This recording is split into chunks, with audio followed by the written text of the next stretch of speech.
Hola, ¿cómo están? Un placer saludarlos a todos y todas. Estamos hoy día comenzando una reunión especial. Acaba de terminar el Congreso Europeo de Cardiología 2021, que fue una experiencia digital en la cual tuvimos el honor de participar porque la Sociedad Chilena de Cardiología fue invitada a poder hacer highlights y subirlos en su plataforma. Varios de los presentes aquí tuvieron que correr para recibir la información y poder hacer su video con el trabajo o el tema correspondiente.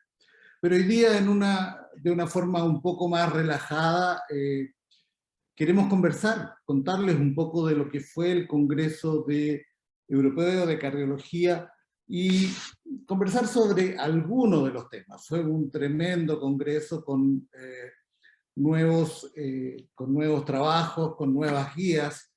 Entonces tenemos algunos invitados que quiero presentarles y con los que vamos a conversar un ratito sobre estas cosas. Quien les habla, Luis Sepúlveda, pero tengo a mi lado a Víctor Rosell, presidente de la Sociedad Chilena de Cardiología, conocido por todos, y especialista en insuficiencia cardíaca y trasplante. Al doctor Alejandro Martínez, también conocido past president de la Sociedad Chilena de Cardiología y destacado hemodinamista de la Universidad Católica. También está presente con nosotros el doctor Alex Bittner, electrofisiólogo, presidente del Departamento de Electrofisiología y médico de la Universidad Católica.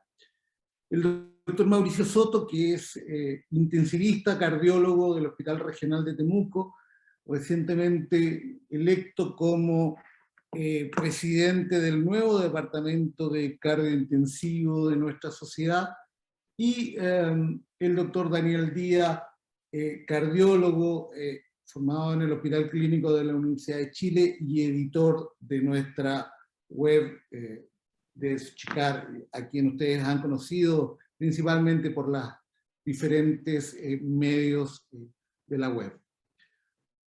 Un placer saludarlos, y para entrar en materia,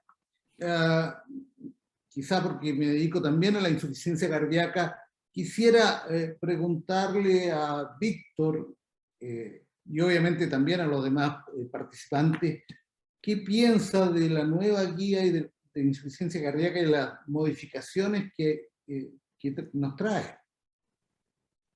Bueno, buenas noches.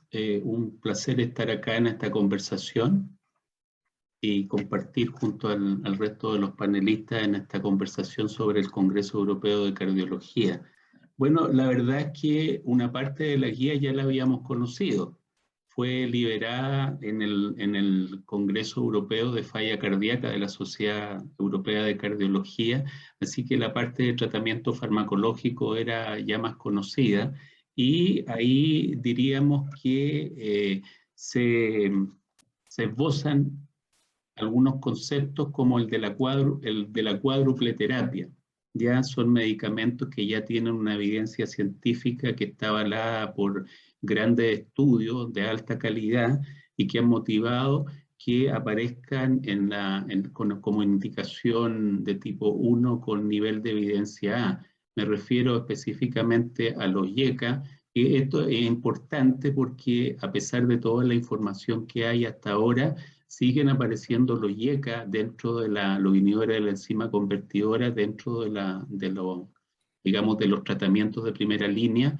Si bien es cierto, de acuerdo con la disponibilidad y otros factores, se preferiría utilizar en primer término los antagonistas de receptor de la neprilicina y de la angiotensina. Después tenemos los conocidos beta bloqueadores, los antagonistas de mineralocorticoides, y se sumó un cuarto actor que es por todos conocido porque ha sido motivo de muchos estudios desde el año 2015 a la fecha, que son los ISGLT2, específicamente dapaglifosina y empaglifosina, ¿ya? Yo creo que el gran desafío, porque información y evidencia hay para usar estos 4 medicamentos, cómo se va a implementar en la práctica clínica la terapia, porque digamos, el concepto que se ha, digamos, delineado es de partir los 4 medicamentos en forma simultánea, ¿ya? Pero con algunas diferencias de acuerdo con el fenotipo de los pacientes, con el perfil, con los exámenes, etcétera, que uno puede ayudarse para indicar los tratamientos. Esa parte ya estaba conocida. Después tenemos lo que tiene que ver con dispositivos. En general se han mantenido las indicaciones. Ya también se había generado información en relación al uso del desfibrilador automático implantable en pacientes con etiología de la falla cardíaca no isquémica que baja su nivel de indicación de 1 a 2A.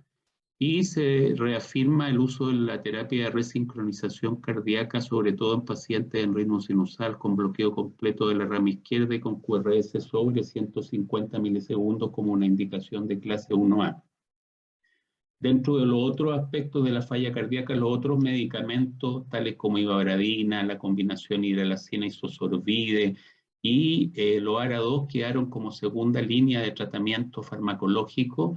Lo otro que se posiciona dentro del algoritmo del tratamiento de la falla cardíaca con fracción de eyección reducida serían los procedimientos, el aporte que hace la electrofisiología, aparte, digamos, del TRC y del DAI, la ablación de la fibrilación auricular en pacientes que cumplen las indicaciones, y también el uso de la reparación mitral percutánea en los pacientes que cumplen también las indicaciones. Hay varios algoritmos dentro de la guía para falla cardíaca aguda. También se refuerza el concepto de que los pacientes luego de una hospitalización tienen que ser controlados precozmente, sobre todo por la alta tasa de rehospitalizaciones. Hay un gran apartado de las comorbilidades, sobre todo la utilidad que tiene el fierro carboximaltosa en estos pacientes. Y lo otro que aparece en la guía es el uso de un medicamento para la amiloidosis, que es el tafamidis, que es para amiloidosis por transtirretina en su forma hereditaria y en su forma salvaje o wild type. Y yo diría que para empezar la conversación, Luis, esos son los principales aportes que hace la guía de falla cardíaca en forma general.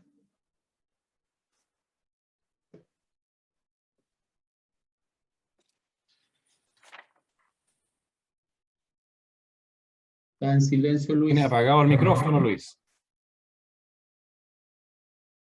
Mil perdones. Como les intentaba decir, que apareció recientemente la guía también simultáneamente con la guía de falla cardíaca, la guía de pacing y resincronización. ¿Hay concordancia en estas guías? Esta vez aparecen las mismas indicaciones, y aprovechando tu misma intervención, apareció uno de los estudios de ablación de fibrilación auricular en pacientes con falla cardíaca y ponerle resincronizador. ¿Qué piensas de toda esta nueva información? Alex. A ver, sí, partiendo por las guías clínicas de marcapaso y de resincronización, efectivamente las guías anteriores datan de 2013, las guías de insuficiencia cardíaca de 2016, y había algunas discrepancias entre ambas guías, siendo ambas de la Sociedad Europea de Cardiología, y eso en esta oportunidad se ha enfatizado que se pusieron de acuerdo en analizar en conjunto toda la evidencia para tener guías absolutamente concordantes. Así que las actuales de insuficiencia cardíaca y de marcapaseo son absolutamente concordantes en sus indicaciones. Yendo hacia las guías en general, yo diría que hay algunos aspectos a destacar. Primero, existe un algoritmo muy bien desarrollado, muy completo de la evaluación de los pacientes con sospecha de bradicardia. Yo creo que vale la pena revisar en detalle, donde se hace hincapié en que se deben tomar en cuenta para una adecuada interpretación de los síntomas, una historia clínica muy bien llevada al detalle en lo personal y en lo familiar, un examen físico también, por supuesto buscando bradicardia, pero también buscando cardiopatía estructural, electrocardiografía de dosis derivada o un poco más extendida, y las imágenes, que debieran ser parte de la evaluación inicial, donde la ecocardiografía es el pilar fundamental, pero también pudiendo utilizarse la resonancia nuclear magnética o el CT coronario o el PET en algunos casos seleccionados. Después viene todo un algoritmo propuesto para casos particulares de acuerdo a esta evaluación inicial, que no voy a comentar en detalle, pero los invito a revisarlo, y que a modo de ejemplo, cuando se detecta bradicardia nocturna, se recomienda hacer un polisomnograma en todos los pacientes, no solo en aquellos con factores de riesgo como la obesidad, para buscar apnea del sueño, ¿ya? Porque muchas veces corrigiendo la apnea del sueño se corrigen las pausas sinusales durante la noche y se puede evitar el marcapaso. También se pone énfasis en la necesidad de estudiar genéticamente a pacientes con trastornos de conducción progresivos en edades tempranas de menos de 50 años, como novedad, y varias otras indicaciones específicas para, de acuerdo a los hallazgos que se vayan encontrando en la evaluación inicial. En términos de la indicación de desfibriladores, yo diría que se relativizan la indicación de desfibrilador en contexto con el implante de un resincronizador. Se hace mucho más flexible la indicación de acuerdo a una evaluación más completa, más individualizada y consensuada con el paciente, como indicación 2A, dándole valor a la edad, dándole valor a las comorbilidades, a la presencia de cardiopatía no isquémica versus isquémica, y muy importantemente también se le da valor a la presencia de fibrosis en la resonancia nuclear magnética como marcador de riesgo de muerte súbita. Así que eso llama la atención, la importancia que se le da en la guía actual a la fibrosis por resonancia, ¿ya? Y después hay otros capítulos donde podría destacar en pacientes con fibrilación auricular que van a ser sometidos a evaluación del NOA-B por mal control de frecuencia, fibrilación auricular persistente o permanente, con mal control de frecuencia cardíaca, que son candidatos a evaluación del NOA-B en aquellos pacientes con una fracción de eyección de entrada de menos del 50%, se recomienda optar por la resincronización cardíaca versus la estimulación ventricular derecha pura, para no introducir un elemento de potencial generación de disfunción en el futuro, puesto que van a ser pacientes que van a estar permanentemente estimulados por el marcapaso. En los pacientes con más de 50% fracción de eyección, la guía sigue considerando como indicación primordial la estimulación ventricular derecha pura, dejando abierta la puerta a la resincronización como recomendación 2B, y también, y otra cosa interesante, incluyendo la posibilidad de la estimulación del HIS, ¿ya? Como recomendación 2B, alternativamente, ¿ya? Así que se incluye con algunas indicaciones, todavía no muy fuertemente recomendado por las guías, pero se incluye la estimulación del HIS, que es una terapia promisoria hacia el futuro. Faltan estudios clínicos aleatorizados que avalen su uso en forma más rutinaria, pero ya está abierta la puerta y eso es importante. Además se incluye la posibilidad de estimulación con marcapaso sin cable, es decir, estos pequeños dispositivos que van implantados en el ventrículo derecho, con indicaciones bien precisas, en particular cuando hay problemas de acceso de las extremidades superiores y en aquellos pacientes con alto riesgo de infecciones, ¿ya? Sobre todo pacientes en hemodiálisis, ¿ya? Así que eso es otra alternativa de terapia de estimulación nueva incluida en las guías clínicas, ¿ya? Hay otros aspectos destacados, pero no quiero extenderme mucho porque hay muchos otros temas a tratar. Tal vez ir al estudio APAF-CRT, que es el estudio de Brignole, un investigador italiano muy connotado en lo que respecta a la terapia de resincronización, y presenta un trabajo muy interesante, relativamente pequeño, son 133 pacientes aleatorizados, ¿cierto? Y que reclutan en un periodo de 6 años. Por lo tanto, parece que no fue tan fácil reclutar a estos pacientes, ¿no? Y llega entonces a 63 pacientes en un brazo y 70 pacientes en el otro brazo. Son pacientes con fibrilación auricular persistente, que tienen al menos una hospitalización de insuficiencia cardíaca, y que son incluidos tanto con disfunción ventricular severa como no tan severa, es decir, mayor o menor a 35%, a ablación del nodo B e implante resincronizador versus control de frecuencia mediante fármacos, beta bloqueadores, digoxina, amiodarona, sotalol, básicamente, ¿ya? Y tiene un seguimiento más largo que cualquier otro estudio comparando terapias de este tipo, de alrededor de 4 años, ¿ya? Y es bien impresionante que en el brazo sometido a ablación con resincronización se redujo en forma absoluta la mortalidad a 4 años en un 27%. Es decir, una reducción de mortalidad a los 4 años, reducción relativa de riesgo de más del 70%. Yo lo encuentro fantástico, muy impresionante, ¿ya?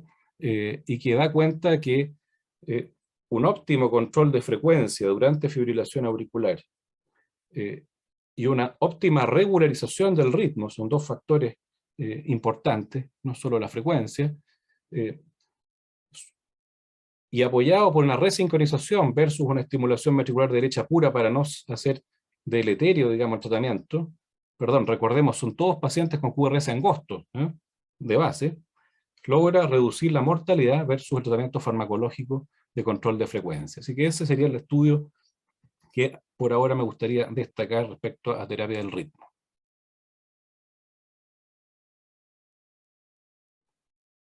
Doctor Martínez parece que quiere hablar. Te quiero hacer una pregunta, Alex, sobre este último estudio. Estos pacientes que se les hizo la estimulación bicameral, biventricular, ¿quedaron finalmente en FA?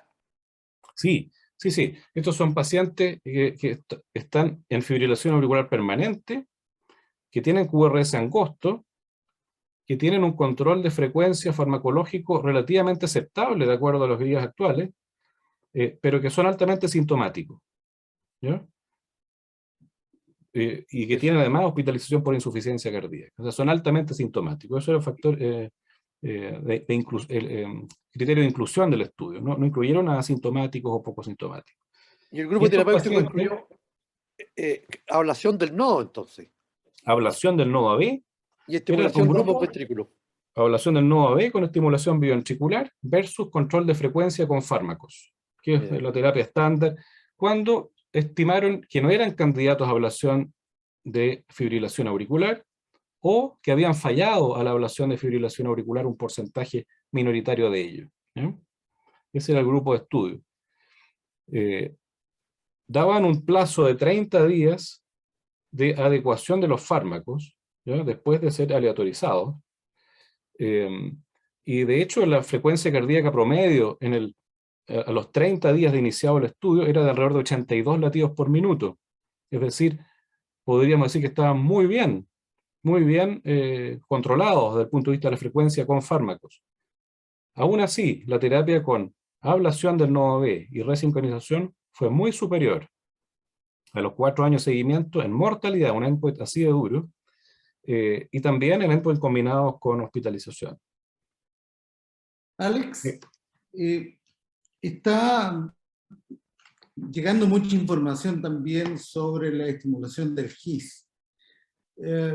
Probablemente teorizando, reconozco que no sé si tenemos algún trabajo similar a este, pero bloqueo del nodo AB y estimulación gisiana, ¿tú crees que pudiera dar resultados similares?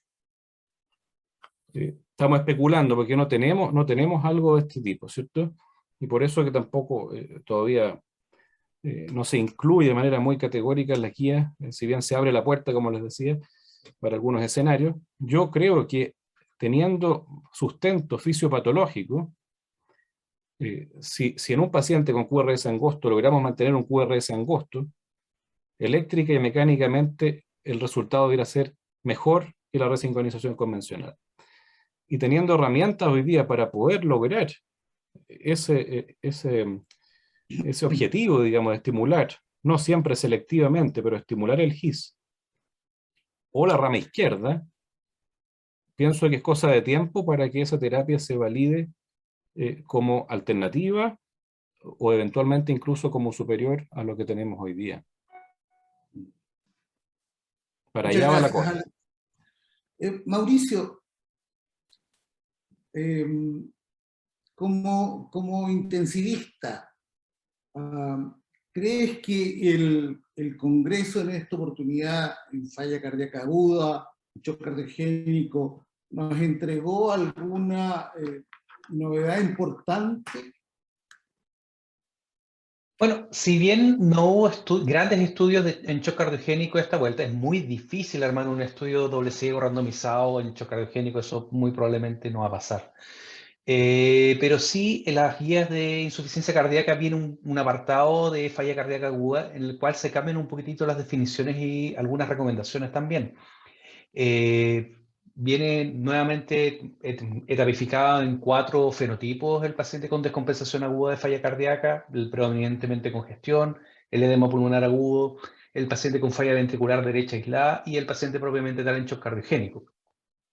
Y lo que hace un énfasis es un poco algo que ya se venía conversando un poquitito a nivel del Congreso Europeo de Falla Cardíaca, que fue hace poco, es el uso del sodio urinario como un marcador de respuesta a diuréticos en un paciente que está congestivo, digamos, utilizando un punto de corte en una medición de orina aislada de mayor a 50 o 70 miliequivalentes por litro como un marcador de buena respuesta a diurético que ese paciente se puede seguir con esa dosis.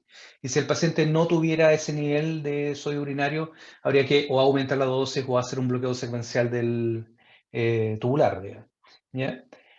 Otras cosas que vienen en la parte de falla cardíaca aguda también es una baja en el nivel de evidencia en el uso de vasodilatadores. Eso está basado tanto en el estudio Elizabeth como en el Galactic, que en realidad el inicio de vasodilatadores como nitroglicerina de forma precoz en insuficiencia cardíaca descompensada no tenía ningún beneficio desde el punto de vista de mortalidad. Y lo otro es una advertencia que viene, si bien no viene con una disminución de la fuerza de la recomendación, en contra del uso de epinefrina como vasopresor, ya que hay varios análisis, digamos, retrospectivos que se han hecho y particularmente se cita un estudio francés del 2019 que tuvo que ser interrumpido prematuramente porque la rama esto es una comparación entre noradrenalina y epinefrina en pacientes con shock cardiogénico postinfarto. Se tuvo que interrumpir prematuramente porque los pacientes con epinefrina tenían mayor tasa de shock cardiogénico refractario, probablemente asociado a un mayor nivel de taquicardia y a un mayor nivel de acidosis láctica. Entonces, si bien no le bajaron el nivel de recomendación, sí viene en la guía claramente escrito que en realidad ojalá desaconsejar el uso de epinefrina.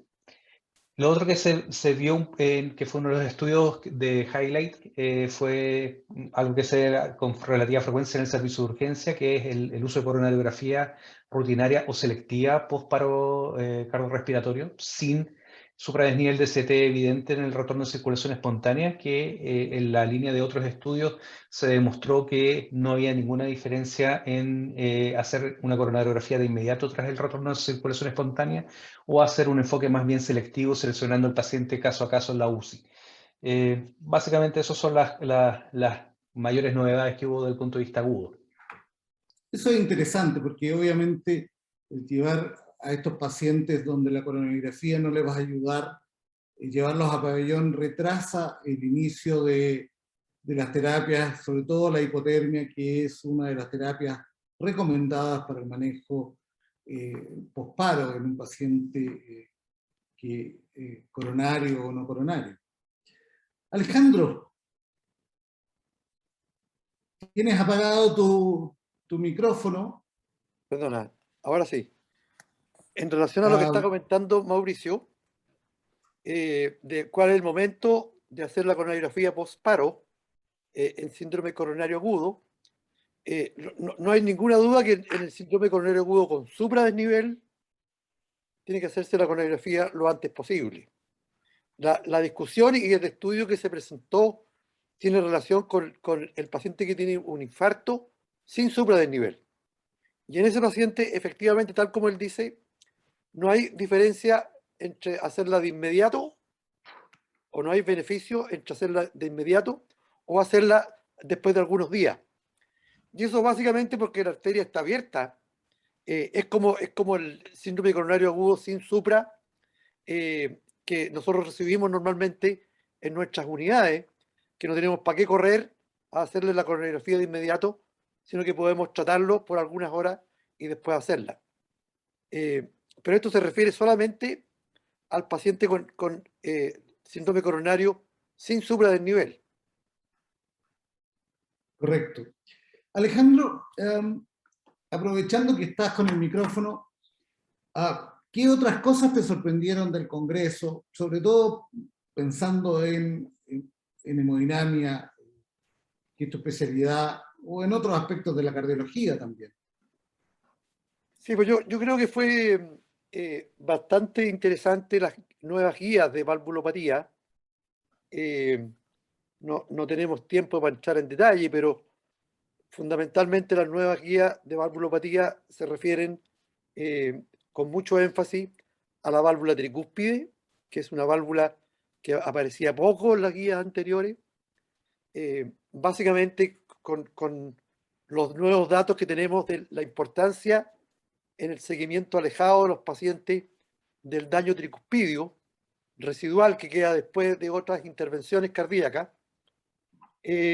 También se refiere bastante al tema de la estenosis aórtica, y en la estenosis aórtica probablemente todos ya están enterados de que en la actualidad en pacientes aún de bajo riesgo los resultados son satisfactorios, sea con el tratamiento quirúrgico o con el tratamiento percutáneo. El tema, digamos, está fundamentalmente dado en cuánto durarán estas prótesis percutáneas, pero ellos establecen ahora en las nuevas guías que debiera hacerse percutáneo en todos los pacientes de mayor riesgo quirúrgico, pero además en todos los mayores de 70 años, independiente del riesgo quirúrgico. Por otro lado, enfatizan bastante el tema de la insuficiencia mitral, fundamentalmente de la insuficiencia mitral funcional. En este sentido, hay dos grandes estudios que son un poco divergentes, que son el COAPT y el MITRA-FR, que un poco difieren los resultados. Sin embargo, analizando muy bien los datos de ellos, lo que las guías hacen es que finalmente generan indicaciones de cuándo está justificado en pacientes con disfunción ventricular e insuficiencia mitral secundaria hacer un procedimiento percutáneo o un tratamiento quirúrgico. Ahora, del punto de vista, hay mucho detalle de esto en la guía, pero desde el punto de vista de los trabajos, tal vez un trabajo que debiera llamar la atención a los clínicos es el máster doble antiagregación plaquetaria, máster DAP, que se refiere a el uso en pacientes con angioplastia tratadas con stent, con fármacos, el uso de un tratamiento acortado de doble antiagregación de 1 mes versus 6 meses. Y ahí están incluidos, la mitad de los pacientes son crónicos, pero la otra mitad son pacientes con síndromes coronarios agudos, incluso con infarto y angioplastia primaria. Y la verdad las cosas es que resulta realmente sorprendente que aún con 1 mes, con los stents que estamos usando en la actualidad, no hay un riesgo mayor desde el punto de vista de riesgo isquémico cuando lo necesitamos usar en pacientes que por alguna razón tienen un riesgo hemorrágico frente a la doble antiagregación prolongada. Y esto se refiere fundamentalmente porque, y lo digo porque probablemente muchos de los que están escuchando no están bien familiarizados con esto de los stents, pero cuando usábamos stents metálicos sin drogas antirrestenóticas, solamente bastaba usar doble antiagregación plaquetaria durante 1 mes. Y el riesgo de trombosis de estos stents y de nuevos eventos isquémicos en el largo plazo estaba determinado por la restenosis, pero no por fenómenos trombóticos. En cambio, cuando se empezaron a usar estos stents medicados, con las primeras generaciones, claramente se reduce el riesgo de restenosis, pero apareció el riesgo de trombosis de los stents. Y los pacientes podían tener trombosis aún meses después de implantado. Y eso obligó a un uso de doble antiagregación plaquetaria prolongada por un año o incluso por más tiempo que un año. Sin embargo, en el tiempo se han ido desarrollando nuevos tipos de stent que tienen nuevas plataformas desde el punto de vista metálico, pero además tienen nuevas formas de liberación de la droga antirrestenótica. Por ejemplo, en este estudio que se usó el stent de Terumo, el Ultimaster, es un polímero que contiene esta droga antirrestenótica, es un polímero absorbible. Los polímeros que se usaban en los primeros stents medicados eran absolutamente perennes, duraban para siempre. De tal manera que la droga duraba mucho y el polímero duraba mucho. En cambio, en estos casos, con polímero reabsorbible, de alguna manera no queda la secuela del polímero, pero además la droga actúa por menos tiempo, de tal manera que el stent se endoteliza con mayor rapidez. De tal manera que el paciente que por alguna razón se justifique un tratamiento prolongado, o sea, un tratamiento más abreviado de la doble agregación, usando una buena técnica de implante de stent y usando algunos de estos stent modernos, parece que es posible razonablemente usar periodos más cortos de la doble antiagregación. Por otro lado, tal vez valga la pena comentar la utilidad del FFR en el laboratorio en pacientes con enfermedad coronaria, en el laboratorio de hemodinamia. Probablemente todos ustedes están enterados cómo el estudio FAME nos demostró hace algunos años que el realizar angioplastia con FFR, guiando la indicación con el FFR versus solamente angiografía, era más favorable hacerla con FFR, es decir, con una medición fisiológica de la importancia hemodinámica de la estenosis que se iba a tratar. Eso fue claramente mejor cuando esta medición se usaba. Pero en este caso se hizo un estudio más grande y en vez de ser selectivo a pacientes con enfermedad de algún modo moderada, se incluyó todas las lesiones y claramente usarlo en todas las lesiones y en todos los pacientes finalmente no resultó justificado. O sea, los resultados guiados por FFR son tan buenos como los resultados guiados por angiografía, usándolo en todos los pacientes. De esta manera que esto no significa que el FFR no sirva, pero tiene su escenario, tiene su grupo de pacientes y grupo de lesiones donde se justifica y probablemente el análisis angiográfico permite en muchos pacientes decidir si es necesario o no la intervención con el stent. Sí. Oye, Alejandro, una de las cosas interesantes de la guía de valvulopatías, que también resaltaron mucho, es el tratamiento precoz en pacientes asintomáticos, pensando en evitar el daño orgánico, o sea, tratando de evitar la dilatación de las aurículas, tratando de evitar el daño hemodinámico estructural finalmente. Y eso lleva obviamente, por ejemplo, en la insuficiencia aórtica, en la estenosis aórtica, también a evaluar con BNP, con test de esfuerzo y con otros exámenes de imágenes, obviamente pensar más rápido en la cirugía, pensar antes en procedimientos invasivos. Tiene razón. De eso en realidad en las guías anteriores ya se estaba comentando, de lo bueno que sería intervenir a muchos de estos pacientes más precozmente, pero en estas nuevas guías se introducen nuevos parámetros para justificar la intervención más precoz.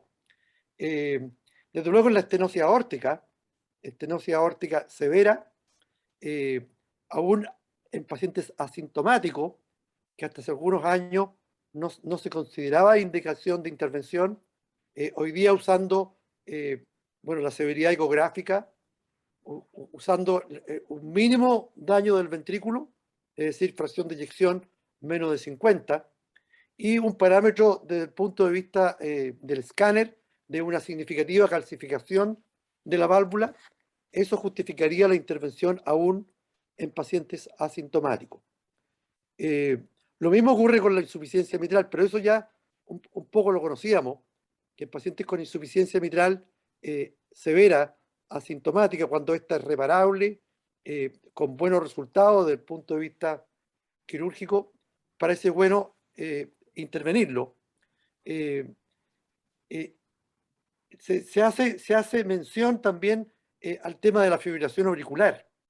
O sea, pacientes con insuficiencia mitral asintomáticos, pero ya cuando desarrollan por primera vez fibrilación auricular, ya esos pacientes debieran ser intervenidos, aun cuando sin fibrilación no tenían ningún síntoma.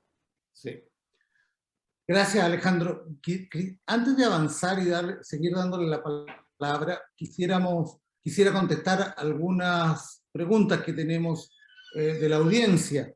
Mauricio, me preguntan, ¿qué crees tú en relación del rol del eco pulmonar en el paciente agudo y en la opinión de las guías, que no apareció mucho?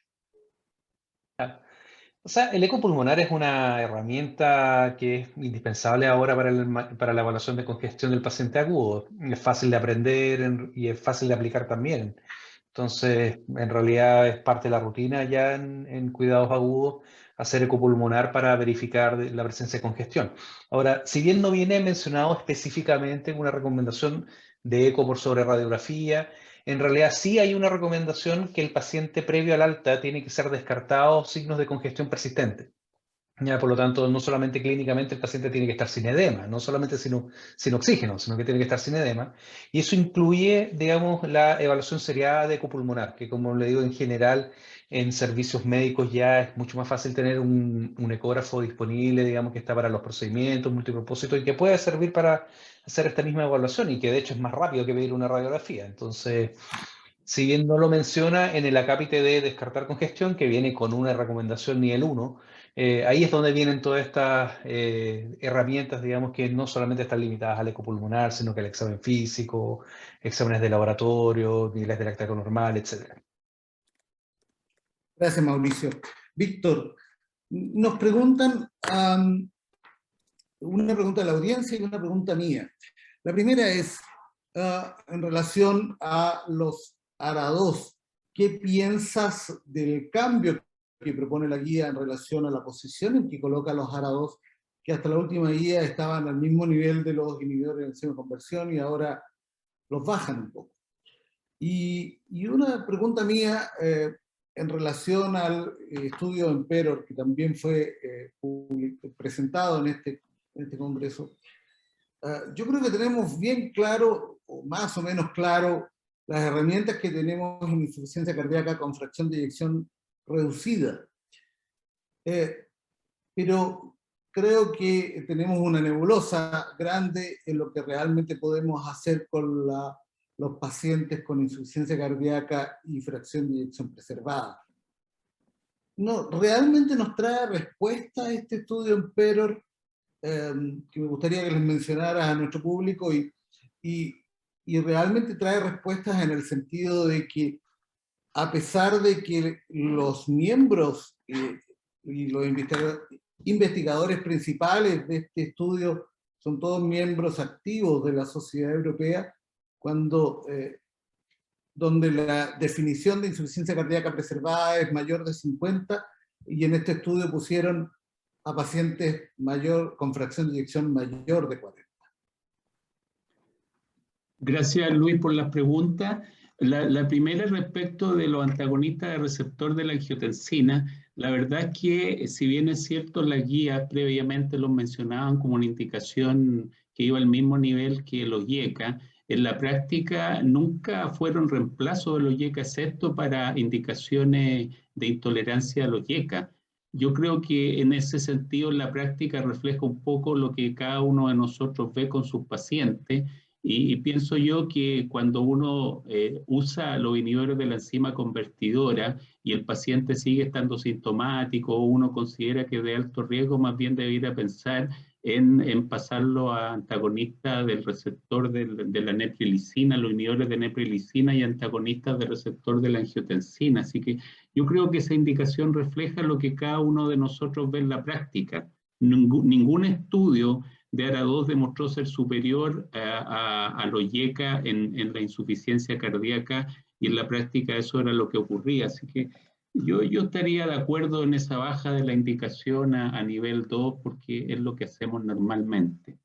Ahora, respecto al estudio, el Emperor Preserve, fue un estudio bastante esperado, ya bastante esperado primero, porque tal como tú dices, la verdad es que en insuficiencia cardíaca con fracción de eyección preservada, hasta ahora todos los estudios habían sido negativos. Ni siquiera los ARNI habían logrado demostrar algún, digamos, beneficio en términos de muerte cardiovascular y de hospitalizaciones por insuficiencia cardíaca. Si bien es cierto, después apareció un estudio subgrupo que indicaba que el medicamento podía beneficiar a las mujeres y a pacientes con fracción de eyección bajo 58%. En la práctica el estudio fue negativo, ¿ya? Este estudio ya había había algo de avances de la información desde el mes de septiembre, desde el Congreso Europeo, digamos, de cardiología, de insuficiencia cardíaca, de que algo venía. Por ahí más o menos ya sabíamos hace 1 o 2 meses atrás que este estudio algo mostraba, ¿ya? Pero hay cosas que llaman la atención. Ya desde hace mucho tiempo, la insuficiencia cardíaca con fracción de eyección preservada está definida por fracciones de eyección superiores al 50%. Ya eso está establecido, y la con fracción de eyección reducida bajo 40%, la que ha cambiado el nombre cada cierto tiempo, la que está en el rango en este rango intermedio, que ahora se llama fracción de eyección levemente deprimida. Entonces, ya el hecho de colocar como criterio una fracción de eyección sobre 40% llama la atención, porque no es el grupo que uno calificaría como insuficiencia cardíaca con fracción de eyección preservada.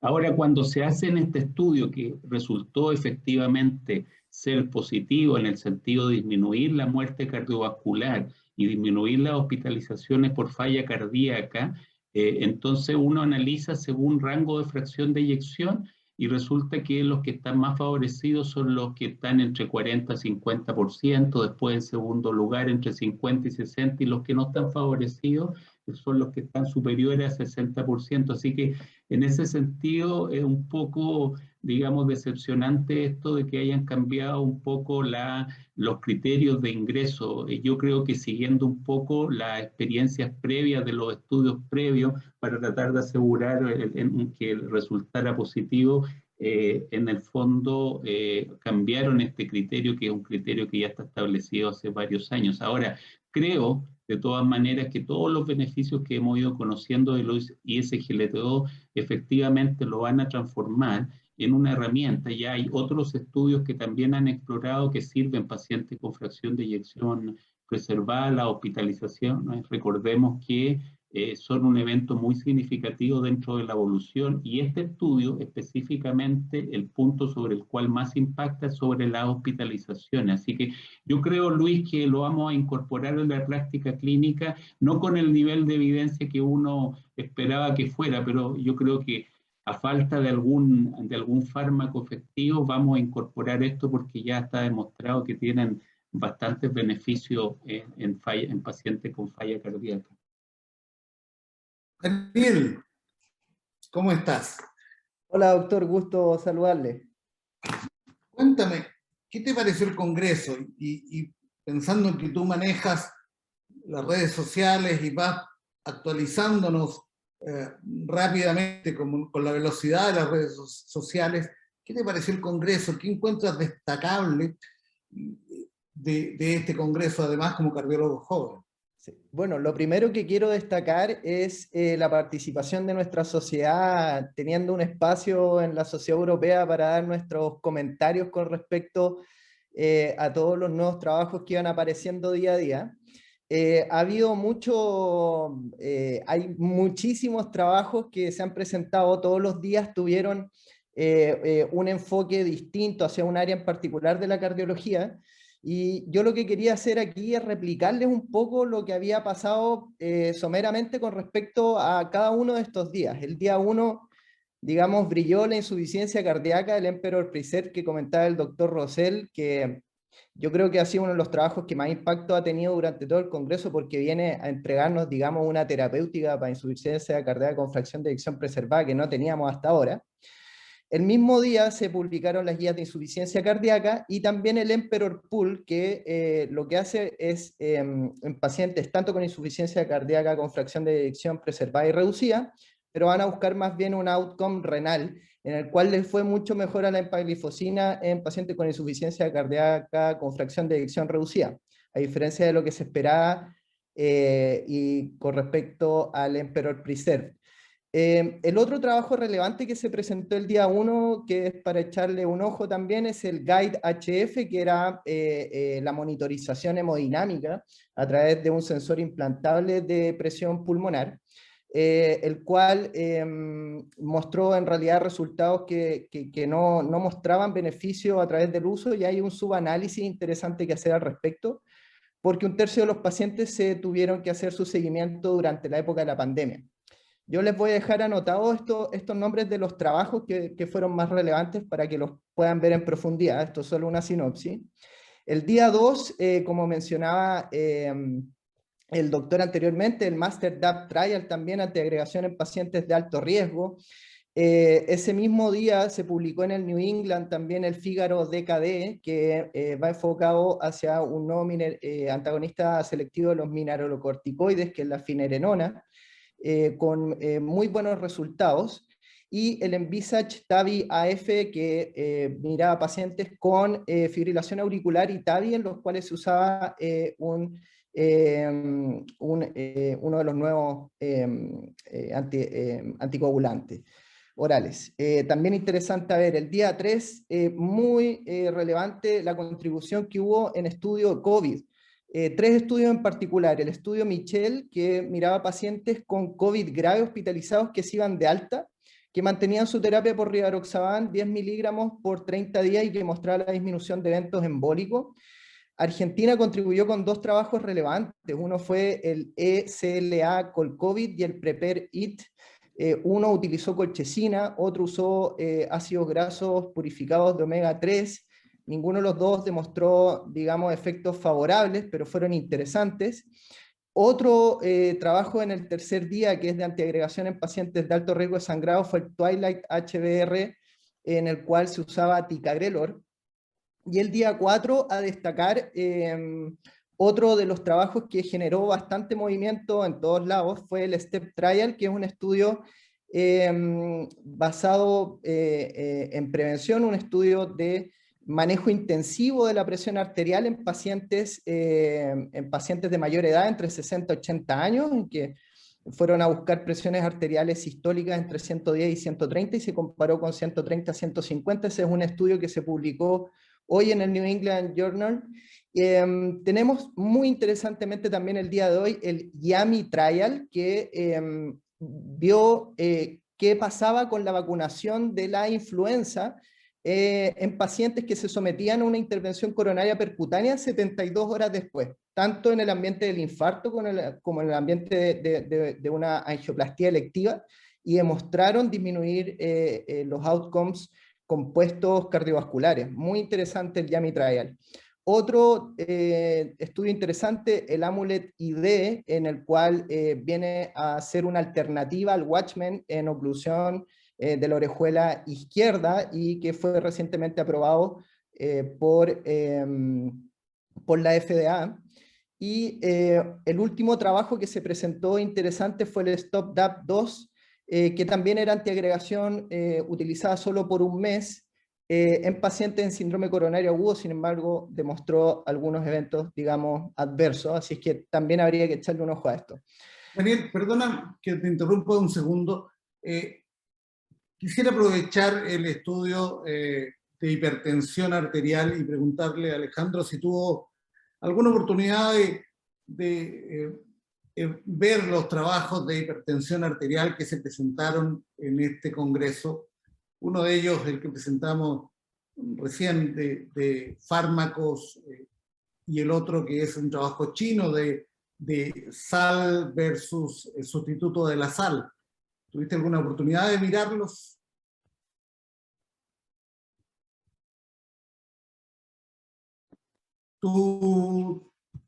Eso. Bueno, solamente en forma somera, pero me pareció interesante de la sal, usando estos sal símil, digamos, que en el fondo tiene una mezcla de sal y de potasio. Se logró reducir en una población grande de pacientes, se logró reducir los eventos. Y eso enfatiza, no es porque este compuesto sea útil, sino que porque los pacientes que no consumieron sal común, sino que consumieron esta sal símil, tenían menos presión arterial. O sea, yo creo que otra vez enfatiza la importancia de la cifra en los pacientes hipertensos. O sea, reducir la cifra, aunque sea discretamente, reduce los eventos. Exactamente, es un hecho, y lo mismo mostró el STEP Trial, que en pacientes que lograbas manejar la presión arterial bajo 130, lograbas menores tasas de eventos que los pacientes que manejaban presiones entre 130 y 150. Y esto en pacientes mayores de 60 años. Así que son datos muy interesantes que nos hacen una vez más trabajar en conseguir mejor control de la presión arterial en nuestros pacientes.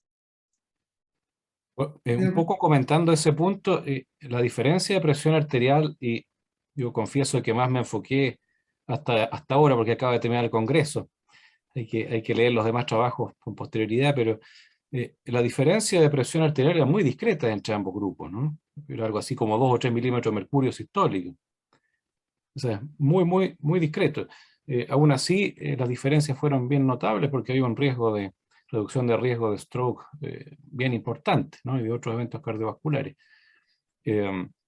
¿Será aplicable a toda la población eso? Porque los chinos deben comer bastante salado. Se estima que deben comer unos 11 gramos al día.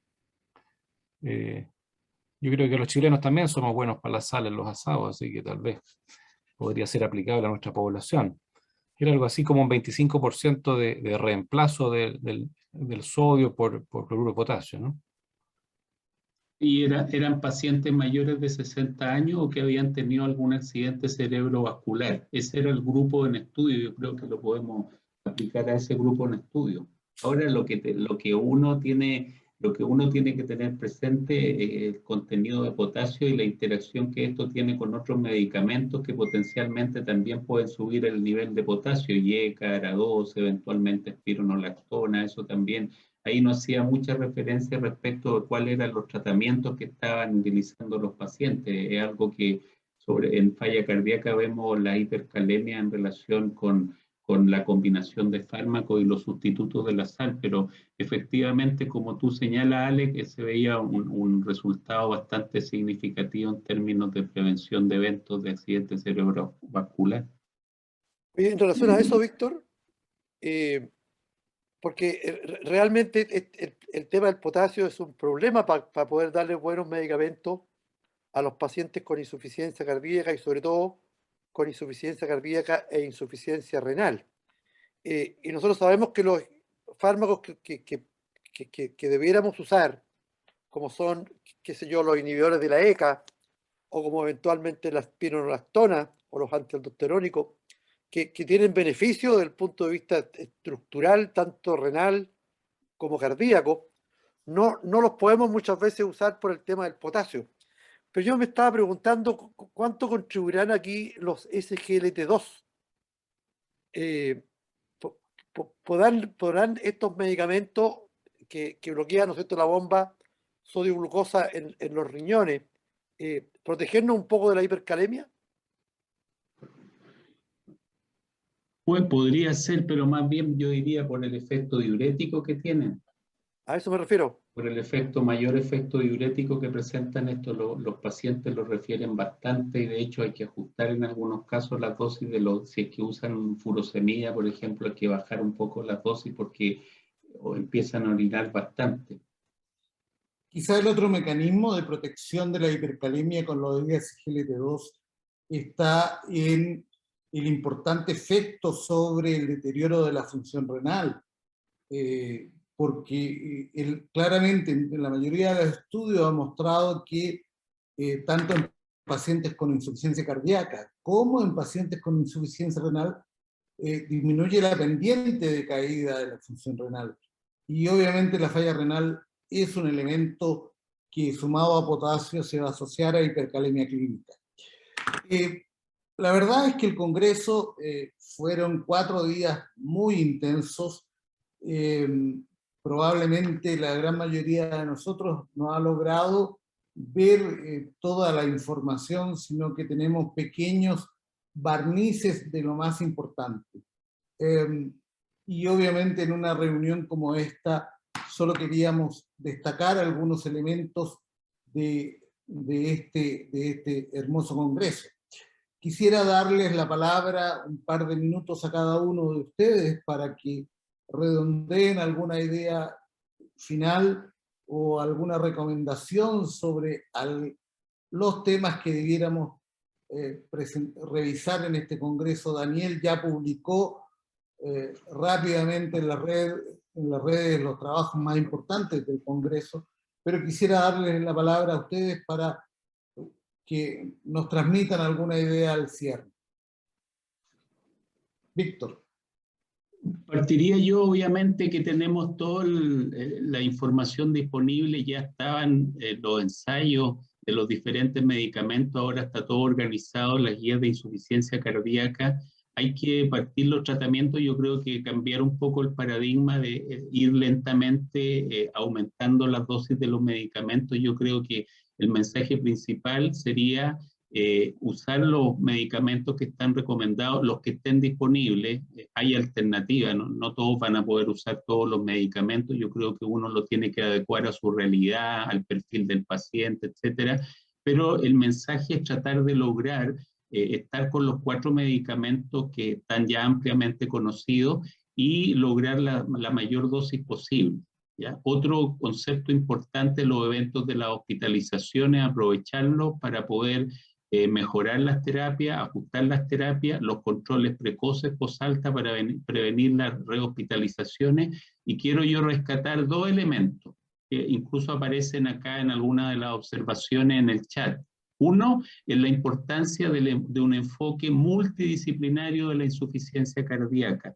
Yo creo que acá en nuestro país debiéramos avanzar hacia un modelo de la atención de insuficiencia cardíaca, tenerlo repartido a lo largo y ancho de todo el país, por lo menos en algún hospital importante de provincia o de la región correspondiente, tener los policlínicos de insuficiencia cardíaca con un enfoque y un carácter multidisciplinario, donde hay una participación muy activa de enfermería y donde hay una participación muy activa de kinesiología, con ejercicio y con rehabilitación. Así que lo invito yo a revisar con más detención la guía. Son muy amplias, tratan temas de falla cardíaca crónica, falla cardíaca aguda, falla cardíaca avanzada, mucho de comorbilidades, así que lo invito yo a revisar con más detención la guía y probablemente ya estaremos, utilizando los ISGLT2 ahora en insuficiencia cardíaca con fracción de eyección preservada. Lo aprovecho de invitar, antes de terminar, el día 14 de septiembre tenemos una discusión más en profundidad de la guía de insuficiencia cardíaca con interesantes invitados, así que los dejo convocados y ahí se va a discutir con más detalle todo esto. Alex, por favor.